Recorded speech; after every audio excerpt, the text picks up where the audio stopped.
எதுக்காக இவளுக்கு கால் பண்ணணும்? என்னவா இருக்கும்? அட்டெண்ட் பண்ணி பாப்போம். ஹே தீபிகா, நான் சொல்றத கேளு. அவசரப்பட்டு ஏதாச்சும் பண்ணி எல்லாத்தையும் கெடுத்துடாத. நான் தான் சொன்னேனே, அந்த கையில காலி பண்ண வேண்டியது என்னோட பொறுப்புன்னு.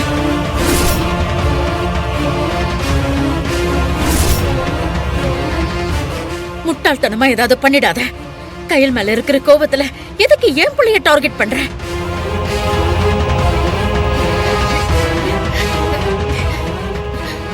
தீபிகா, வாய் திறந்து பேசு. எழில எதுவும் பண்ணிடாத. இத பாரு, உலகத்திலேயே எனக்கு பிடிச்சதுன்னா அது என் புள்ளதான். அதே மாதிரி இந்த உலகத்திலேயே எனக்கு பிடிக்காதது அந்த கையல் தான்.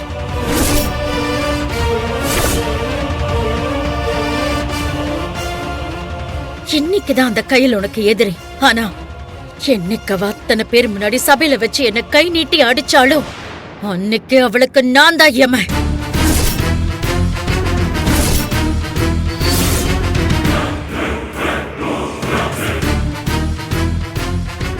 அதுக்கு முன்னாடியில இருந்து எனக்கு அவளை பிடிக்காததான். ஆனா அவளை மொத்தமா அழிக்கணும்னு நினைச்சது அந்த சம்பவத்துக்கு அப்புறம் தான்.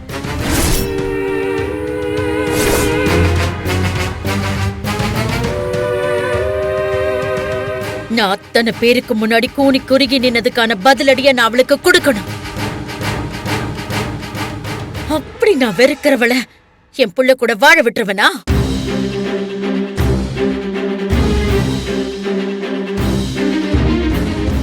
இதுக்காக அந்த கையில என் புள்ள கிட்ட இருந்து பிரிச்சு உன்னை நான் என் புள்ளைக்கு கட்டி வைக்கிறதுக்கு ஆரம்பத்துல இருந்து இப்படி எல்லாம் போராடிட்டு இருக்கேன். நான் பண்ண ஒவ்வொரு விஷயத்தையும் யோசிச்சு பாரு. உன்னை ஈவென்ட் மேனேஜ்மெண்ட் ஆளா உள்ள கொண்டு வந்து கல்யாணத்தை நிறுத்துறதுக்காக போட்ட திட்டம் 1ஆ 2ஆ?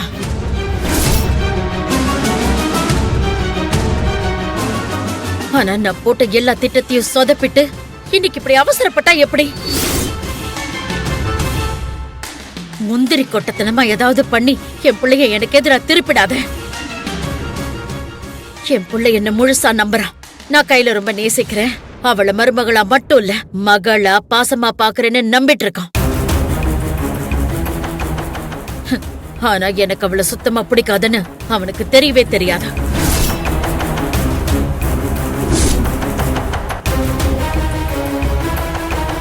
அவங்க கல்யாணத்தை நிறுத்துறதுக்காக உன்னை கொண்டு வந்தன்னு அவனுக்கு தெரிஞ்சிடக்கூடாது.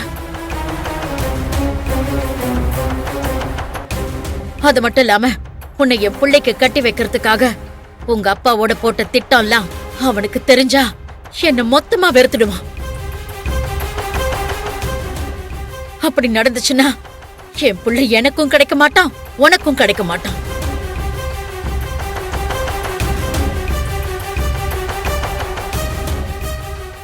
என்ன நம்பு, எழில் உனக்குதான்.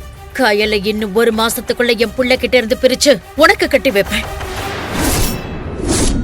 இது சத்தியம். என் புள்ள மேல சத்தியம்.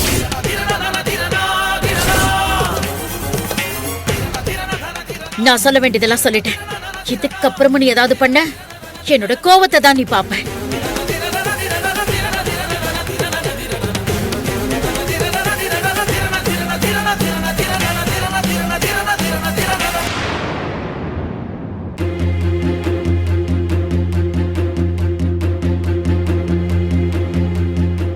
அதுக்கு முன்னாடியில இருந்து எனக்கு அவளை பிடிக்காததான். ஆனா அவளை மொத்தமா அழிக்கணும்னு நினைச்சது அந்த சம்பவத்துக்கு அப்புறம் தான். உன்னை ஈவென்ட் மேனேஜ்மெண்ட் ஆளா உள்ள கொண்டு வந்து கல்யாணத்தை நிறுத்துறதுக்காக போட்ட திட்டம் 1ஆ 2ஆ?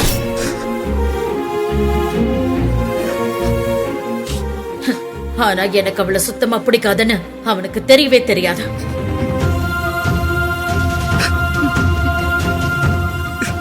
என்ன நம்பு, எழில் உனக்குதான். காயல இன்னும் 1 மாசத்துக்குள்ள என் புள்ள கிட்ட இருந்து பிரிச்சு உனக்கு கட்டி வைப்பேன்.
மீனாட்சி ஏய் எடு கைய.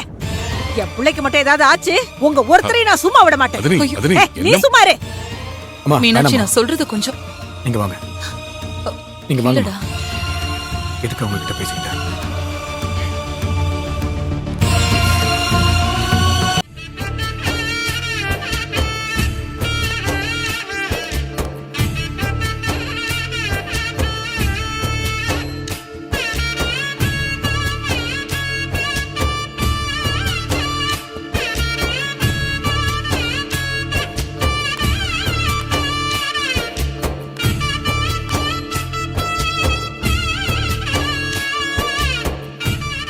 மா கயலு, நானும் மூர்த்தியும் போயிட்டு ஏரியால ஒரு 4 இடத்துல விசாரிக்கிறோம். சரவணவேலு தான் இவ்வளவு சொல்றானே, நிச்சயமா எதுவும் பண்ணிருக்க மாட்டான். இதுக்கப்புறம் அவனை நம்பாம இருக்கிறது எந்த விதத்துலமா நியாயம்? சத்தியமா இதுக்கு வேற யாரோ தான் காரணமா இருப்பாங்க. நாங்க என்ன ஏதுன்னு கொஞ்சம் விசாரிச்சுட்டு வரோம்மா. மூர்த்தி வாப்பா. வாங்க போலாம். போயிட்டு வந்துடுறேன் பெரியப்பா. போயிட்டு வரேன் வா. பெரியம்மா.